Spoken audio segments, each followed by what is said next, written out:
Hello, Danny. Nice to see you. I mean, you went to Brazil like in 2014 when the NBA was starting to invest here in the country, and now like every playoff game is in television. Everyone is watching. I just wanted to know what was your first impression of Brazilian basketball fans, and I mean, what was your impression of Brazilian basketball and the people here? First and foremost, before we start the interview, I want to make sure that I'm consistent with using my platform for the bigger picture and the a greater cause, and that's for uh, the social injustice that's happening around the country. We're not going to forget those people, those names: Breonna Taylor, George Floyd, Jacob Blake. There's so many names. The list goes on, um, and we have to get out and vote, people. It's very big deal. It's an emphasis for us. We want to make sure that you guys understand that we're not here just to play basketball. We're here to use our voices and make them be heard louder because we're not getting the justice we feel is necessary. Condolences out to the Breonna Taylor family.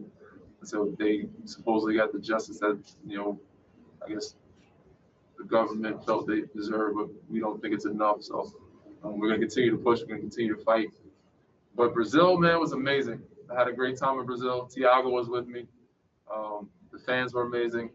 I would love to go back, man, and it's amazing to see how far the NBA has come internationally and how it's been broadcasted all over the world. He said it's even more games now. Back then, they weren't broadcasted as much, but now they're all in a lot of channels in every country now. So it's amazing to see how far we've come as a league. Um, I'm grateful for it. I've been blessed. I've been lucky. I've been fortunate, and I think the league is only growing, which is amazing. It's great for the youth, the younger guys behind us. But said I would love to go back to Brazil. I had a great time. The fans were there, amazing. The basketball was there. It was growing. I'm very passionate about it.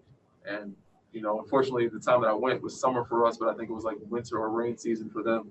So hopefully, now that the NBA schedule is different now, might be able to go down in the fall, which would be summer for you guys, and actually experience a Brazilian summer. You never know. But I had a great time there, and hopefully, that we can do what we're supposed to do and celebrate. Might be able to go back and check you guys out again.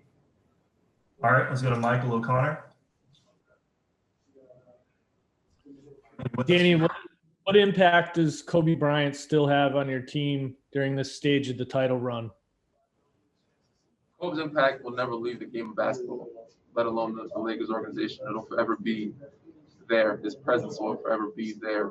Anytime we step on the court, every time we walk into that practice facility, anytime we step into the Staples Arena, anytime we put on that uniform, the Lakers uniform or even the Mamba uniform now, the black one is so popular. So he's a guy that, especially in this organization, we'll always think of, not just myself, but my teammates, but everybody throughout the league. Anytime they step on the floor, we represent the guys before us who paved the way. And he's one of those pioneers that was amazingly great at everything that he did on and off the court and gave us so many gems. So it's hard not to think about him, whether you're a part of his organization or not. So he's always going to impact the game, impact the floor, and have a presence, especially for us. So, yeah, I don't know if that answers your question, but Kobe is always going to be, has always been and always going to be a big part of what we do here in this organization as a Laker and an NBA. Dennis, over to you. Okay, thank you. Hi, Danny. Once the series has concluded, how would you continue to use your platform to talk about the social justice issues around the country? I'm not really a guy that's big on being in the streets for media attention or taking pictures and things of that nature, but I do want to get, like a lot of our guys, back to our communities, doing some of the dirty work, what I'm saying, and getting in the nitty gritty of things and not having to, you don't have to show faces to take pictures, but actually talking to certain people, getting some things done, putting money where it needs to go. But you guys know I have a podcast inside the Beard Room, and that's how I use my media platform to be able to use my voice, getting certain people on, talking about it, keeping those things alive, figuring out how the best way of plan of action to get some things done to be successful. But I said, for us, most of our guys, a little older school guys, like to get down and dirty and get into the mix of things and actually get out and make sure people vote, figure out how to get our communities better. So and also be on the streets protesting when they're out there, and not just be behind the scenes or in the house So yeah, outside of using my podcast, that I want to make sure that I'm figuring out ways of helping people better around me, the cities that I grew up in and played in, from New York to, I can't get maybe Toronto. I can't get back there as easily, but California, San Antonio, Texas, all those places that I've played in, to be able to where I've called home, and to be able to help those communities better. Hey, Danny, this is Om Youngmasuk with ESPN. I was wondering that you just a year ago or over a year ago, you knew what it was like to win a championship. You're back here again, but that was a really unique experience for you because you brought a championship back to a country for the first time ever. If you can remember how you guys celebrated, like going to Vegas and then coming back to Toronto and seeing a whole country celebrating, what is it going to be like if you're able to win this all here inside of a bubble? How different is it going to be? Yeah, man, it seems like a long time. It was a year and a half ago when we won. We celebrated as a group, and I like the fact that we run on the road because we had to do it together as an organization, which was a lot of fun. But I haven't thought about a celebration yet because we haven't won anything. So I'm not going to count my eggs before they hatch. I'm not going to, do or celebrate or party before the work is done. We still have 4 more games to win, and then when we cross that bridge, I'll think about it and figure out then. I'm sure this team, we have a lot of fun. We can figure out some good ideas. We have some locations nearby that might be open to where we can actually enjoy ourselves, enjoy each other, enjoy our families. But as of right now, we're not thinking about the celebrations until we get, that 4th win. Lindsay, checking real quick. Do we have any questions on site? All right. If not, let's go ahead. Yeah, really quick. Should I get them from out or what's the Yeah, you can ask. Okay. I just want to when you were playing against LeBron in the finals, obviously you won in 5 games, but was there his numbers were outrageous. Did you feel like you guys could do a lot to stop him, or was just kind of like see what the other guys hold the other guys in check almost? That was a question by Michael Rosenberg, by the way, and he asked, was there a way to stop LeBron James in the finals when we played him? No, you kind of give a scouting report on how to guard him, or how you want to make him beat you. And if he is clicking on all cylinders, which he usually is in the playoffs, you can't. You're not going to stop him. So the key is to try to stop everyone around him and try to limit those people as best you can, and try to limit him as much as you can. You're not going to stop him, but try to contain him a little bit.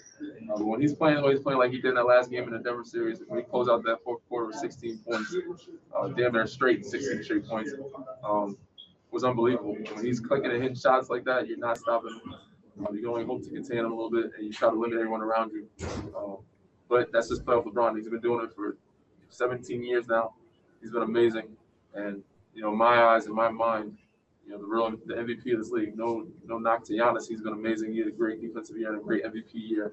But I think LeBron is definitely deserving of an MVP as well. For us, he's our MVP, and Anthony Davis as well. He's been our defensive player of the year. He's been an MVP caliber player for us as well in the playoffs and in the regular season. So, those guys, when they're playing at that level, we feel like, we're a tough team to beat, regardless of how well the guys around them are playing. But obviously, we want to do our job. We want to continue to play well, knock down shots, make the game easier for them. But I still feel like we have yet to reach our ceiling as a group. And we're still trying to find that rhythm to where we can stay consistent. Hopefully, we can build that and find that this series where we can reach the ceiling offensively and defensively. I feel like we have some good defensive nights, some good offensive nights, but never 2 nights put together. We might have one game once in a blue, but not where I think we're potentially be able to be. It would be nice to see us come together. If we could do that, this series would be great. Is there anything you learned about him on the floor from playing with him that you didn't even quite realize before, didn't appreciate fully? Just how well he understands the game, how well he remembers every play. He remembers every guy's cut, shot, missed or make shot, rebound, box out, perfect assignment, good screen. He's watching films. He's pointing out things on film that most people don't see. So I knew he was a smart guy and thought the game through and had a pretty good memory, but you don't realize it until you see him in a film session day in and day out from games that we didn't play Miami until a year ago in 2019. And you remember the plays of what happened when we played him in 2019. It's unbelievable. So outside of that, said everything else, he's just a normal guy, still the same goofball, has a lot of fun, makes a lot of jokes. But his IQ and his memory the memory of, I would say, I guess of an elephant, people would say, because they have great memories, is amazing. All right, we have time for one last question. Let's go to AJ. Hey, Danny, thank you. What's it going to take? You've mentioned it a couple of times. What's it going to take to complete this task and win 4 more? Exactly that. What I just said, it's going to take for LeBron and AD to play at their MVP All-Star caliber level that they've been playing, and for us around them to make the game easier to make shots and make plays as well. But defensively, been doing what we're doing, but being more consistent. Because this is a great ball club. They play well together. They're a great team. They have some really good pieces. They have guys that are all-star caliber players that have not been given that credit or recognized until this point. So we got to come out and take them seriously and hopefully be clicking on both sides of the ball, not just the defensive side, one game, and offensive side, another game. We have to be, I said, on our A game on both sides of the floor every game out to be able to, give ourselves a good chance because this is a really good basketball club.